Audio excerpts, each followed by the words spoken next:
نحمده ونصلي على رسوله الكريم أما بعد فأعوذ بالله من الشيطان الرجيم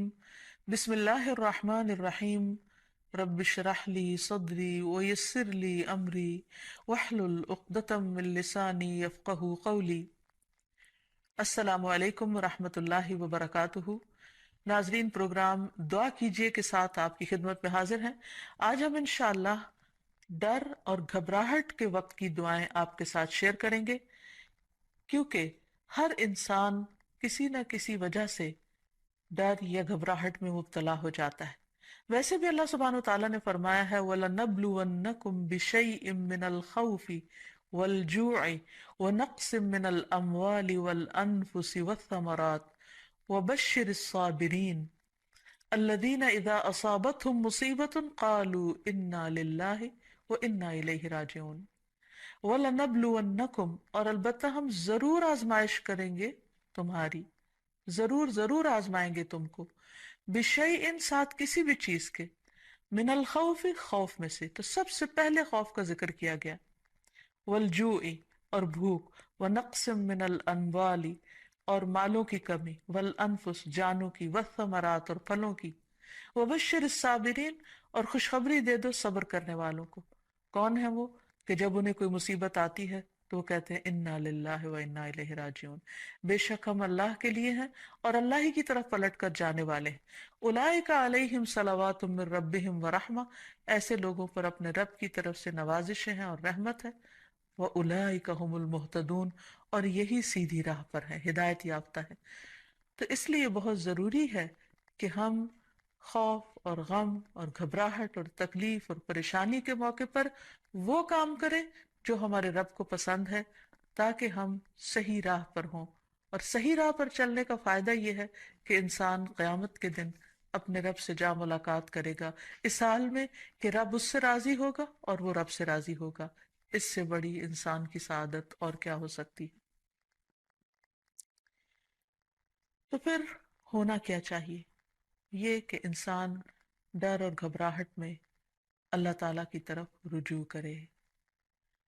اللہ تعالیٰ کی طرف اس لیے رجوع کرے کہ پوری کائنات اسی سے سوال کر رہی ہے، اسی کی طرف رجوع کرتی ہے۔ قرآن مجید میں آتا ہے یسألہ من فی السماوات والارض، اسی کے آگے ہاتھ پھیلائے ہوئے ہیں، اسی سے سوال کرتے ہیں وہ سب جو آسمانوں میں اور جو زمین میں ہے۔ یعنی ساری مخلوق اپنے رب کی طرف رجوع کرتی ہے ہر ضرورت میں۔ جیسے ایک موقع پر ایک حضرت سلیمان علیہ السلام نے ایک چونٹی کو دیکھا کہ وہ ہاتھ اٹھائے آسمان کی طرف دعا کر رہی تھی بارش کے لیے۔ تو ساری مخلوق اپنی ضرورت اپنے رب سے ہی مانگتی ہے۔ تو انسان کو بھی چاہیے کہ وہ غیروں کی طرف نظر اٹھا کے نہ دیکھے، صرف اپنے رب کی طرف نظر اٹھائے اور اسی سے مانگے اور اسی سے فریاد کرے۔ لیکن یہ یاد رکھے کہ جب رب سے مانگنے کے لیے جائے تو ادب اور احترام کا تقاضا یہ ہے کہ پہلے رب کی تعریف بیان کرے اور پھر نبی صلی اللہ علیہ وسلم پر درود بھیجے۔ تو اس سلسلے میں اللہ سبحانہ تعالیٰ کی تعریف کے کچھ اور کلمات ہیں جو آج آپ سے شیئر کریں گے۔ ابو امامہ کہتے ہیں کہ نبی صلی اللہ علیہ وسلم نے فرمایا، کیا میں تمہیں شب و روز کے مسلسل ذکر سے افضل ذکر نہ بتاؤں؟ تم کہا کرو سبحان اللہ عدد ما خلق، سبحان اللہ ملء ما خلق، سبحان اللہ عدد ما فی الارض والسماء، سبحان اللہ ملء ما فی السماء والارض، سبحان اللہ ملء ما خلق، سبحان اللہ عدد ما احصا کتابہ، وسبحان اللہ ملء کل شیء۔ میں اللہ کی پاکیزگی بیان کرتا ہوں اس کی مخلوق کی گنتی کے برابر، میں اللہ کی پاکیزگی بیان کرتا ہوں جس سے اس کی مخلوقات بھر جائیں، میں اللہ کی پاکیزگی بیان کرتا ہوں ان چیزوں کی گنتی کے برابر جو زمین و آسمان میں ہیں، میں اللہ کی اتنی پاکیزگی بیان کرتا ہوں جس سے وہ چیزیں بھر جائیں جو آسمان و زمین میں ہیں، میں اللہ کی پاکیزگی بیان کرتا ہوں جس سے اس کی مخلوقات بھر جائیں، میں اللہ کی پاکیزگی بیان کرتا ہوں ان چیزوں کی گنتی کے برابر جن کو اس نے اپنی کتاب میں شمار کیا، اور میں اللہ کی اتنی پاکیزگی بیان کرتا ہوں جس سے ہر چیز بھر جائے۔ پھر تم اسی طرح الحمدللہ کہو، یعنی جہاں سبحان اللہ کہا ہے اسی طرح الحمدللہ، کہ میں اللہ کی اتنی تعریف بیان کرتا ہوں۔ تو انسان اللہ سبحانہ تعالیٰ کی تعریف بیان کرتے ہوئے تھکے نہیں، اس تسبیح سے بھی انسان کی بہت سی مشکلات خود بخود حل ہو جائیں گی۔ اور پھر نبی صلی اللہ علیہ وسلم پر درود شریف پڑھے اور پھر اللہ تعالیٰ سے دعا کرے، کیونکہ حضرت انس سے روایت ہے، کہتے ہیں کہ میں نے رسول اللہ صلی اللہ علیہ وسلم کو فرماتے ہوئے سنا کہ اللہ تعالیٰ نے فرمایا، اے ابن آدم، تو جب تک مجھے پکارتا رہے گا اور مجھ سے امید رکھے گا میں تجھے معاف کرتا رہوں گا جو بھی تجھ سے ہوتا رہا، اور مجھے اس کی کوئی پرواہ نہیں۔ یعنی بڑے سے بڑا گناہ معاف کرنا اللہ سبحانہ تعالیٰ کے لیے کچھ بھی مشکل نہیں۔ تو بہرحال جب انسان پر کوئی آزمائش آئے اور خصوصاً ڈر، خوف اور گھبراہٹ کا وقت ہو، تو پھر انسان اللہ سبحانہ وتعالیٰ کی طرف رجوع کرے۔ سب سے پہلے انسان اس کی تحقیق کرے کہ ڈرنے کی وجہ کیا ہے، اس کو انالائز کرے۔ بعض اوقات صرف شیطان انسان کو ڈراتا ہے اور خوف دلاتا رہتا ہے، جبکہ خوف کی کوئی حقیقی وجہ نہیں ہوتی۔ اور پھر جب شیطانی وسوسے بار بار انسان پر حملہ آور ہو تو اس وقت انسان صرف اللہ کو کافی سمجھے، اللہ پر بھروسہ کرے، کیونکہ اسی پر توکل کرنا چاہیے، توکل کرنے والوں کو، کیونکہ ہر مسئلے کا حل اسی کے ہاتھ میں ہے۔ پھر یہ کہ انسان صرف اللہ سے ڈرے۔ جو شخص اللہ سے ڈرتا ہے وہ کسی اور سے نہیں ڈرتا۔ دوسرے سارے ڈر ختم ہو سکتے ہیں اگر انسان کے دل میں سب سے زیادہ اللہ کا ڈر ہو۔ پھر اسی طرح اللہ تعالیٰ کا ساتھ محسوس کرے، کیونکہ اللہ سبحانہ وتعالیٰ اپنے بندے کو تنہا نہیں چھوڑتا۔ نبی صلی اللہ علیہ وسلم جب ہجرت کر کے مدینہ تشریف لے جا رہے تھے اور راستے میں غار ثور میں آپ نے پناہ لی، تو اس وقت آپ صلی اللہ علیہ وسلم نے حضرت ابوبکر کو یہ کہہ کر تسلی دلائی کہ لا تحزن ان اللہ معنا، غم نہ کرو، یعنی ڈرو مت، اللہ ہمارے ساتھ ہے۔ تو جب انسان یہ سوچ لیتا ہے کہ اللہ ہمارے ساتھ ہے تو خود بخود وہ مطمئن ہو جاتا ہے کہ مجھے اگر اللہ کی مدد حاصل ہوگی تو کوئی میرا بال بھی بیکا نہیں کر سکتا۔ پھر یہ کہ انسان کو اللہ سبحانہ تعالیٰ کی حفاظت پر یقین رکھنا چاہیے۔ جیسے ایک موقع پر ہم دیکھتے ہیں کہ نبی صلی اللہ علیہ وسلم غزوے سے واپس آ رہے تھے تو راستے میں آرام کرنے کے لیے ایک درخت کے نیچے آپ سو گئے، تو اتنے میں ایک اعرابی آیا اور اس نے آپ کی تلوار اٹھا لی اور تلوار لہرا کر آپ صلی اللہ علیہ وسلم سے کہنے لگا، جبکہ آپ کی آنکھ کھل گئی اس وقت، کہ بتاؤ اے محمد، آج تمہیں مجھ سے بچانے والا کون ہے؟ تو نبی صلی اللہ علیہ وسلم نے بہت اطمینان کے ساتھ بغیر کسی ڈر اور گھبراہٹ کے جواب دیا، میرا اللہ۔ یہ وہ یقین تھا اللہ تعالیٰ کی حفاظت کا، تو اسی بنا پر آپ صلی اللہ علیہ وسلم نے فرمایا میرا اللہ۔ تو وہ عرابی کانپنے لگ گیا اور تلوار اس کے ہاتھ سے چھوٹ پڑی، اور پھر آپ صلی اللہ علیہ وسلم نے وہ تلوار اٹھا لی اور اس سے پوچھا، اب بتاؤ میرے ہاتھ سے تمہیں کون بچا سکتا ہے؟ تو اس پر وہ شخص اتنا مرعوب ہوا کہ وہ آپ صلی اللہ علیہ وسلم پر ایمان لایا اور آپ نے اس کو کوئی سزا نہیں دی۔ پھر یہ کہ انسان ڈر اور گھبراہٹ کے موقع پر، پریشانی کے موقع پر نماز سے سہارا لے۔ قرآن مجید میں آتا ہے، ان الانسان خلق ہلوعا اذا مسہ الشر جزوعا واذا مسہ الخیر منوعا الا المصلین الذین هم علی صلاتهم دائمون۔ بلا شبہ انسان تھوڑ دلا بنایا گیا ہے، جب اسے کوئی تکلیف پہنچتی ہے تو گھبرا اٹھتا ہے، جب مال ملتا ہے تو بخیل بن جاتا ہے، سوائے نماز ادا کرنے والوں کے، وہ جو اپنی نماز پر ہمیشگی کرنے والے ہیں۔ تو گویا نماز کی پابندی انسان کو ڈر، خوف اور گھبراہٹ سے محفوظ رکھتی ہے۔ انبیاء علیہ السلام کا طریقہ یہ تھا کہ جب بھی انہیں خوف یا گھبراہٹ ہوتی تو فوراً نماز کے لیے کھڑے ہو جاتے، جیسے نبی صلی اللہ علیہ وسلم کے بارے میں بھی آتا ہے، اور اللہ تعالیٰ کا حکم بھی ہے قرآن مجید میں، وَاسْتَعِینُوا بِالصَّبْرِ وَالصَّلَاةِ، صبر اور نماز کے ساتھ مدد مانگو۔ پھر اسی طرح یہ ہے کہ انسان کوشش کر کے بہادری کا مظاہرہ کرے، اپنے دل کو تھامے، اچھی امید رکھے، پازیٹیو سوچ رکھے، تو اللہ سبحانہ وتعالیٰ اس بندے کی مدد فرماتے ہیں۔ نبی صلی اللہ علیہ وسلم تمام انسانوں میں سے زیادہ بہادر تھے۔ مدینہ میں اکثر خوف کی خبریں پھیل جایا کرتی تھی اور آپ صلی اللہ علیہ وسلم تنہا باہر نکل کر لوگوں کے حالات کا جائزہ لیا کرتے تھے اور دشمن کے آنے کی بھی خبر لیتے، اور صحابہ کرام اس بات پر حیران ہو جاتے کہ کس طرح اللہ کے رسول صلی اللہ علیہ وسلم کسی سے بھی نہیں ڈرتے۔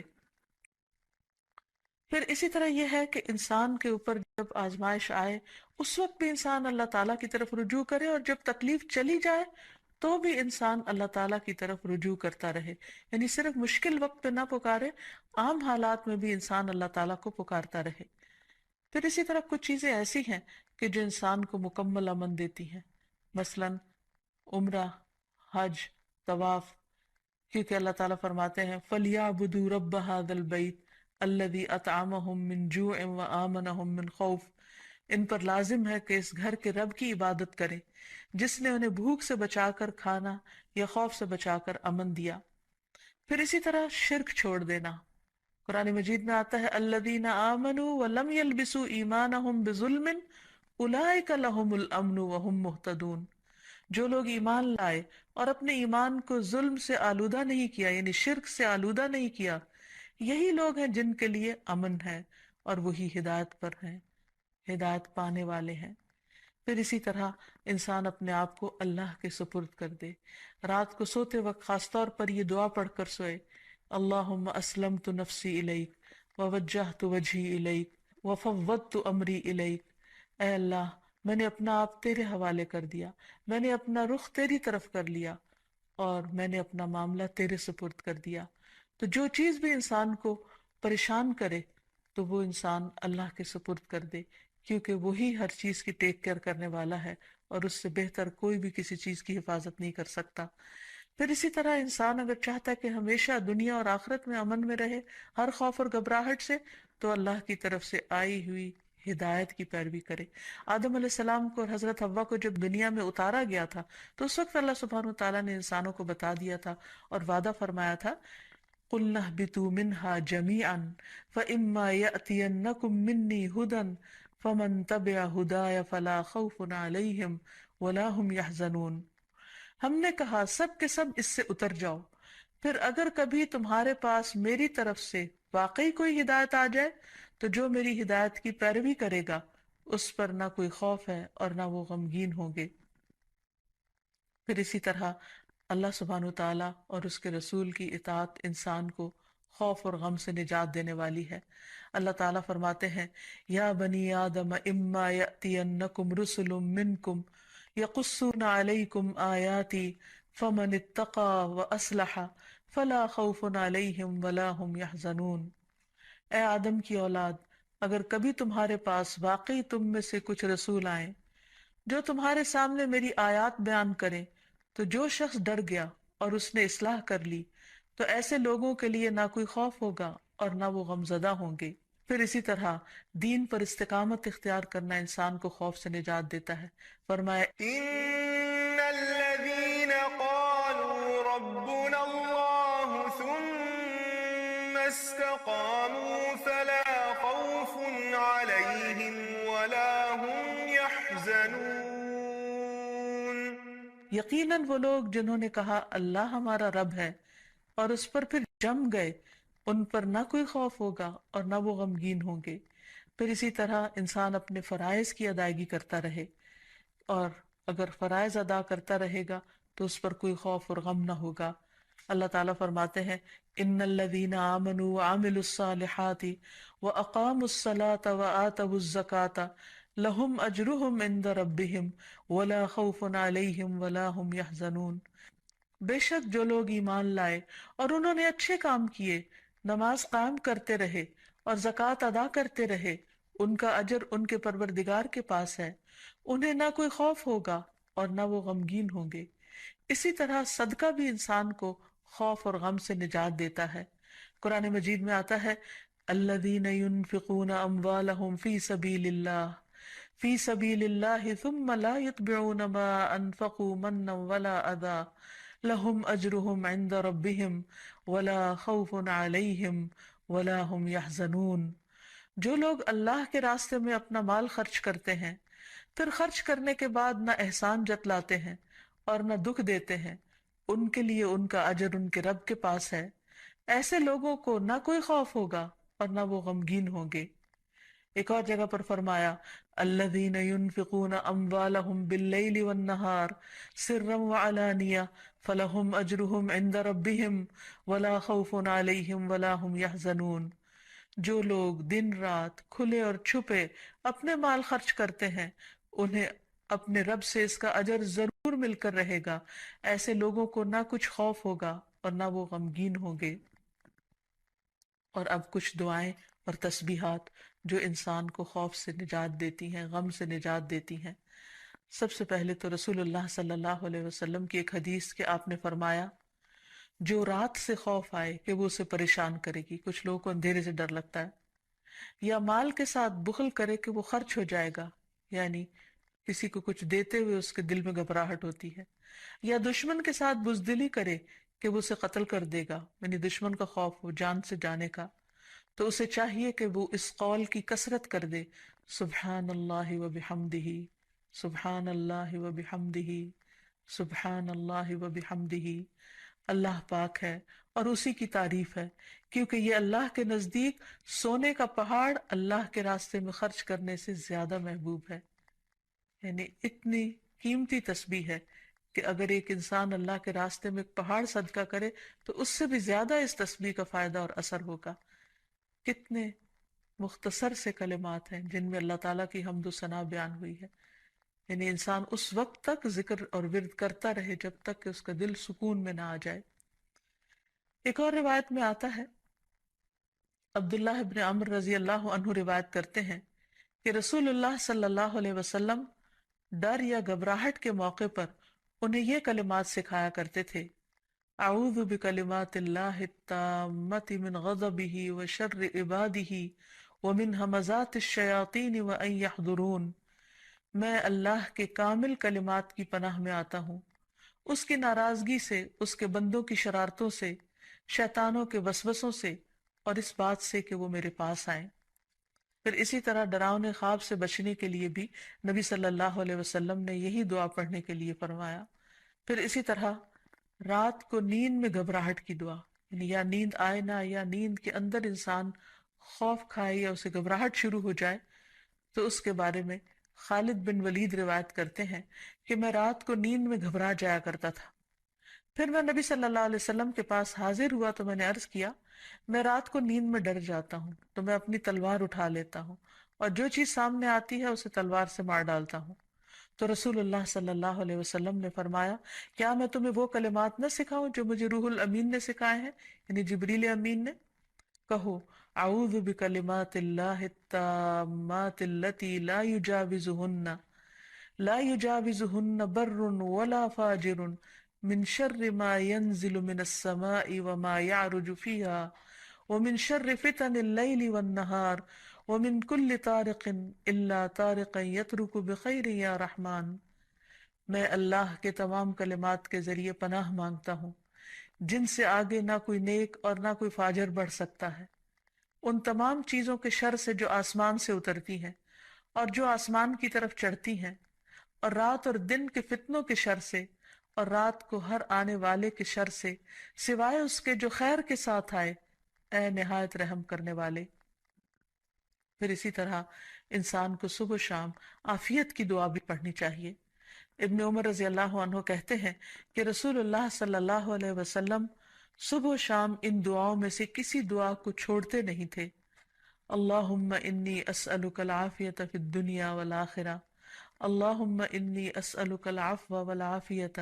فی دینی و دنیای و اہلی و مالی، اللہم استر عوراتی و آمر روعاتی، اللہم احفظنی من بین یدی و من خلفی و عن یمینی و عن شمالی ومن فوقی و اعوذ بعظمتک ان اغتال من تحتی۔ اے اللہ میں دنیا اور آخرت میں تجھ سے عافیت کا سوال کرتا ہوں۔ اے اللہ میں تجھ سے اپنی دنیا اور دین، اپنے اہل خانہ اور مال کے متعلق درگزر اور عافیت کا سوال کرتا ہوں۔ اے اللہ میرے عیوب پر پردہ ڈال دے اور خوف سے مجھے امن عطا کر دے۔ اے اللہ آگے پیچھے دائیں بائیں اور اوپر کی جانب سے میری حفاظت فرما، اور میں تیری عظمت سے تیری پناہ میں آتا ہوں کہ مجھے نیچے سے اچک لیا جائے، یعنی زمین میں دھنسنے سے۔ تو یہ وہ خوبصورت دعائیں ہیں نبی صلی اللہ علیہ وسلم کی سکھائی ہوئی،